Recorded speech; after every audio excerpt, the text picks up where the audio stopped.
लोकसभा चुनाव को लेकर राष्ट्रीय भारतीय झारखंड पार्टी के नेता से चर्चा। खबर उत्तर प्रदेश के जनपद अमेठी से है। लोकसभा चुनाव 2024 का बिगुल बज चुका है। सभी पार्टियां जोर शोर से चुनाव में लग गई हैं। आज लोकसभा चुनाव 2024 को लेकर राष्ट्रीय भारतीय अखंड पार्टी के प्रत्याशी से अमेठी लोकसभा चुनाव पर चर्चा की गई और राष्ट्रीय भारतीय अखंड पार्टी ने अमेठी से लोकसभा में प्रत्याशी राजेश गुप्ता भोजवाल को बनाया है। ये एक नई पार्टी है जो पहली बार लोकसभा चुनाव लड़ने जा रही है और देश में होने वाले लोकसभा चुनाव 2024 में अपना दमखम दिखाएंगे। राजेश गुप्ता भोजपाल ने बताया कि महंगाई, बेरोजगारी, विकास के मुद्दों को लेकर जनता के बीच में जाया जाएगा और अपनी बातों को जनता के बीच में रखा जाएगा। विगत कई वर्षों से राजेश गुप्ता भोजपाल अमेठी की राजनीति में सक्रिय हैं और अब नई पार्टी राष्ट्रीय भारतीय अखंड पार्टी से लोकसभा चुनाव 2024 लड़ने के लिए तैयार हैं। अमेठी से bureau chief summer Bahadur Singh की रिपोर्ट। नमस्कार दोस्तों, आप देख रहे हैं SM 15 न्यूज। इस समय पूरे भारत देश में लोकसभा चुनाव का बिगुल बज चुका है और चारों तरफ चुनाव को लेकर के सरगर्मियां तेजी से हैं। सभी पार्टियों के द्वारा प्रत्याशियों की लिस्ट जारी की जा रही है।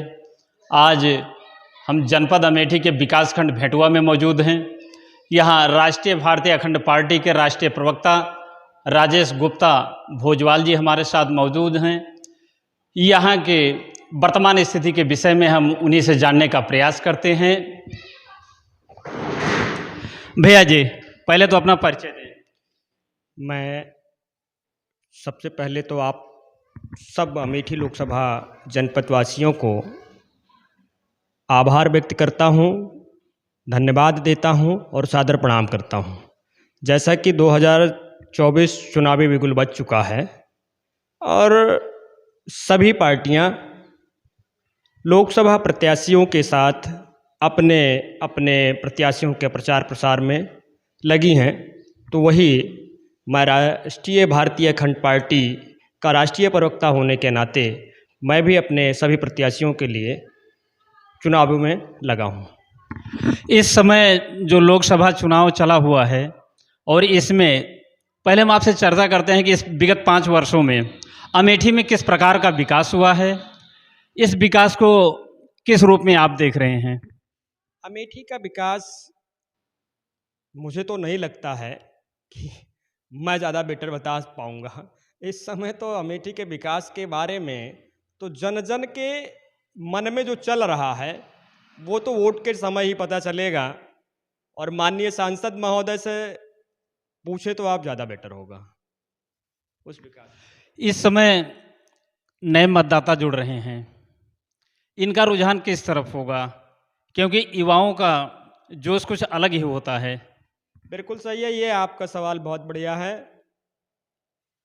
आज पूरे भारत का युवा जो इस बार पहली बार मतदान करेगा, मैं उससे सिर्फ इतना कहूँगा कि आपका मत स्वरोजगार, बेरोजगारी, महंगाई ऐसे मुद्दों पे होना चाहिए, सुरक्षा पे होना चाहिए और मैं उन्हें शुभकामनाएं देता हूं कि आपका मत जहां जाएगा सरकार उसी की बनेगी। अभी जैसे इंडिया गठबंधन अपने अपने प्रत्याशी उतार रहे हैं, लेकिन कांग्रेस पार्टी के द्वारा अभी तक अमेठी में कोई प्रत्याशी नहीं उतारा गया। इस पे क्या कहना चाहेंगे? मैं इस पे सिर्फ इतना कहना चाहूँगा, वो कांग्रेस का अपना मैटर है। कांग्रेस ने विगत कई वर्षों तक यहाँ पर राज किया है, यहाँ से कई प्रधानमंत्री दिए हैं, वो उनका अपना काम है, मैं उस पर कोई कमेंट नहीं करूँगा। मैं चुनाव में जा रहा हूँ और अमेठी की जनता से सिर्फ इतना कहूँगा कि इस बार स्मृति के खिलाफ मुझे लोकसभा अमेठी से राष्ट्रीय भारतीय अखंड पार्टी ने अपना प्रत्याशी घोषित किया है। मैं जन मन तन धन सबसे जनता की सेवा करने का वचन देता हूं। एक बार मुझे भी अमेठी का जनता की सेवा करने का अवसर मिलना चाहिए। इंडिया गठबंधन के बिहार के पूर्व मुख्यमंत्री लालू प्रसाद जी के द्वारा मोदी जी के परिवार के ऊपर कुछ टिप्पणी की गई है। ये गलत बातें हैं। राजनीति विचारों की होनी चाहिए, विरोध भी विचारों का होना चाहिए। माननीय मोदी जी का वो व्यक्तिगत मैटर है। लालू जी एक सीनियर नेता रहे हैं, केंद्र के मंत्री रह चुके हैं, कई बार मुख्यमंत्री रहे।